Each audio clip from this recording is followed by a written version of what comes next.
স্বাগতম আপনাকে দেশ বিদেশ সংবাদ ডিবিএসে।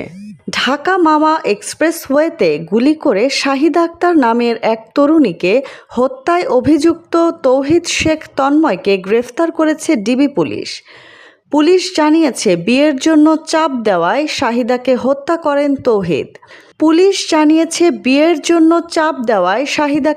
করেন তৌহিদ। হত্যাকাণ্ডে ব্যবহৃত পিস্তলটি কেরানীগঞ্জের একটি পুকুর থেকে উদ্ধার করা হয়েছে। নিহত শাহিদা ময়মনসিংহের কোতোয়ালি থানার বেগুনবাড়ির বড়িবয়ান এলাকার আব্দুল মোতালেবের মেয়ে। তিনি ঢাকার ওয়ারী এলাকায় ভাড়া বাড়িতে থাকতেন। নিহত তরুণীর পরিবারের সদস্যরা জানিয়েছেন, তৌহিদ কৌশলে শাহিদার সঙ্গে প্রেমের সম্পর্ক গড়ে তোলেন। পরে বিয়ের কথা বলাতে সে শাহিদাকে হত্যা করে।